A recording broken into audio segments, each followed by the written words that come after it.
All right, internet. Apologies, guys. It's been a while. I've been busy, as you can see, doing things. In the last few months, I kind of got into bass jets, super sprints, RC boating. Of course, I still got my crawlers. That's why I threw this guy out here. I want to do a video on my experiences in the 3D printing space, some of the unique things I've done when I made both of these boats, different settings I've used and things that I think will help others. So I think this is a really worthwhile video for you to listen into. Highly suggest you subscribe. I also started doing online finds where, you know, when I buy certain parts or unique things that I think I want to share, I'll usually do a video dedicated to just that one part and talking about it. Also, while I'm at it, also share with you something I just made this recently.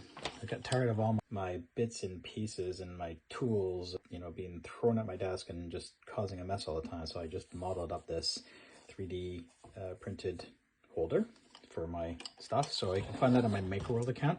So I'm going to talk about some of the things that I custom did for both of these boats, as well as that. You will find, and I'll put links in the description, you will find my MakerWorld account or for stuff that I print or that I provide for you. That's free. And a couple of things that I put on my Cults account that I sell for what I consider to be a very modest price considering the price of a freaking Starbucks coffee. Okay, so let's talk about the Bass Jet first.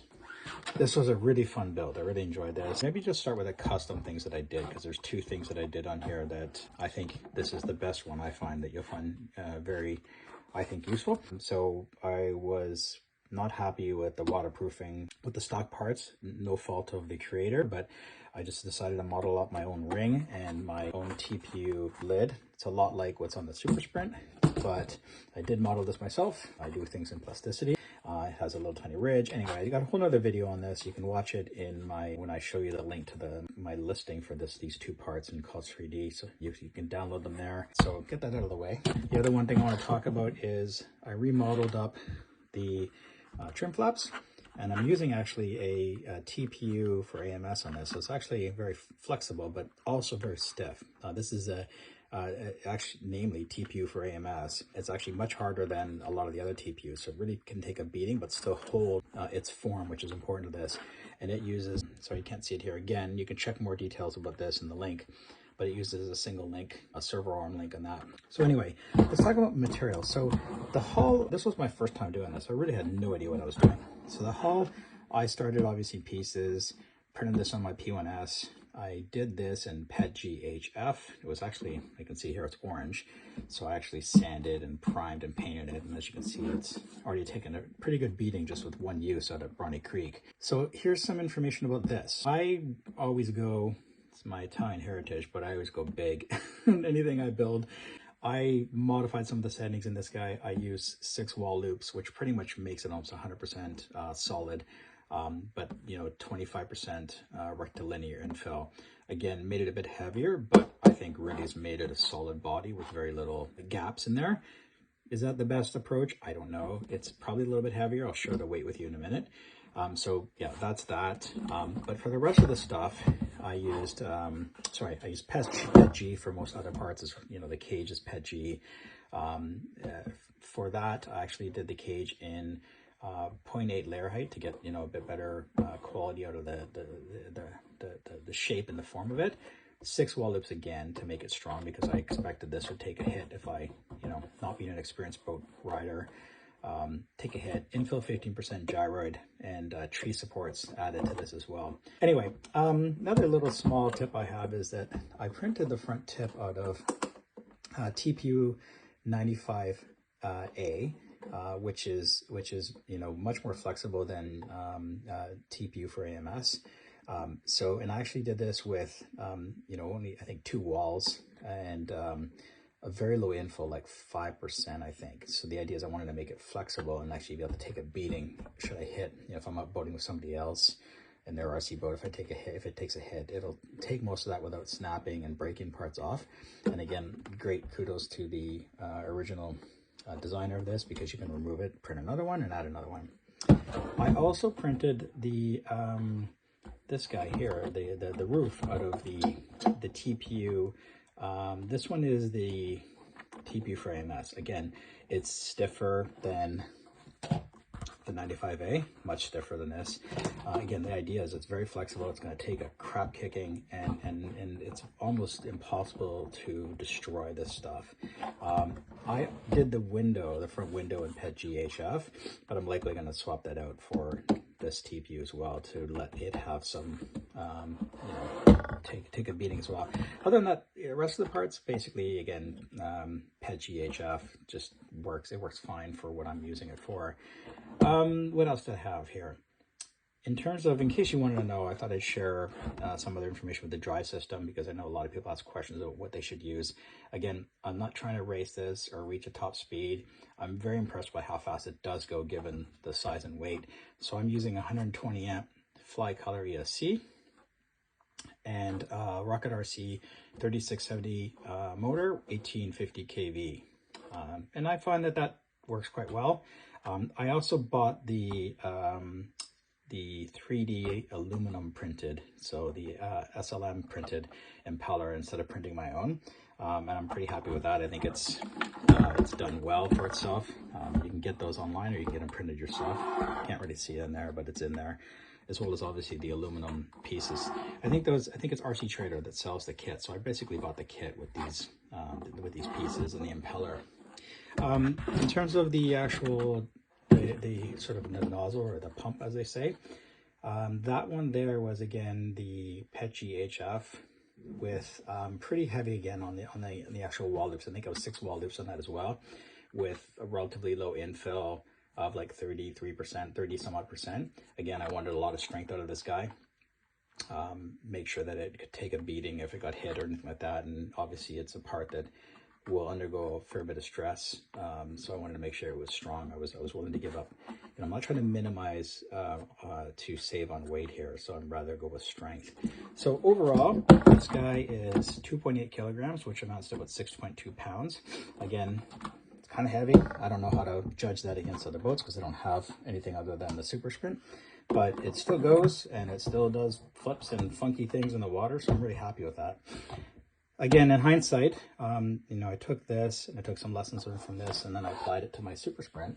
So now this guy's not done yet. It's still a work in progress. So you can see that a lot of things aren't totally connected yet, but all of this is just PETG HF, just different colors. So I thought about doing this in the TPU as well.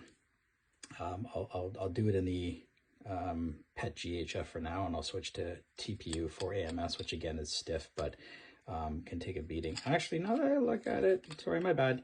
This is TPU for AMS. So it's so stiff, it makes you, think it's actually PETG. But the idea is you could take this with a hammer and smack it, and you'd break something else before you break this stuff. So again, if the boat hits something or flips and hits something, it's not going to damage that, and it somewhat protects the rest of it. Motor, could always reprint, but that is just PETG. Lid. Standard, this is all stock, but that is the TPU 95A, so nice and flexible. And actually, my printer had a few flake outs, so I actually just cover that with goop, and I've tested this waterproof, even though you can't see it here, but you shine that through light, you can almost see through it. But it's just amazing how well this stuff handles waterproofing. The one thing I did differently, again, thought after I did the bass shed, I thought I'm going to do this different. This entire hull, both pieces, it's just 2 parts here. I did this again in the TPU for AMS. Honestly, it's tough. Like it flexes, and you can see there, but it's not cracking. It doesn't break. I did that as well in the TPU, same as this. 95A. Again, I used very low wall counts and infill so that, again, it is flexible and can take a beating. So I'm pretty happy about this. I think this is going to really take a crap kicking. I don't really have to worry about scratches. It's the color of the filament. It seals well as well. I haven't fully tested. As you can see, I'm still building it. I will print the pump out of PETG HF with the same settings that I did the other pump. And I'm just waiting on, again, some other parts, including... I did actually order this time I ordered a stainless steel impeller from, I used the model, and I used a JLC PCB. It's a place I use a lot for my circuit boards. And they were really cheap compared to PCBWay and the others for getting these printed, but they did not have the aluminum option, which I was hoping for, so I chose stainless steel. Now it is heavier. It's probably bulletproof, but it's heavier. So I'm going to test it out and see how that works, and I'll report back on that once I get this on water, but it could be a while as we're getting into the cold weather here. And just a quick note, if you're wondering about bonding, you just used, again, where is it now? My Gorilla Glue epoxy.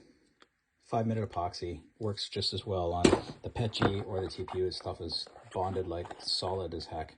Oh, in terms of settings for printing this guy here, I did a layer height of 0.2 millimeters, 4 wall loops. Again, I didn't do the 6 because I didn't really need that. I knew it was going to be flexible and still strong.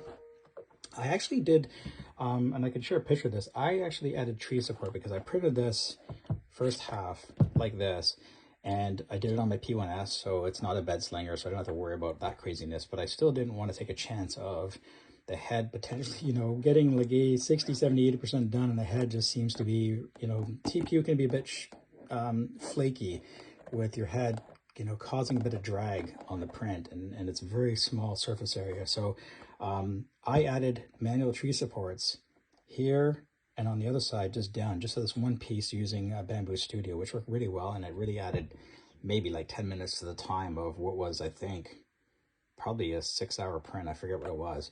I highly recommend that if you think you could have problems with this being an issue. And that way you don't need any other supports inside.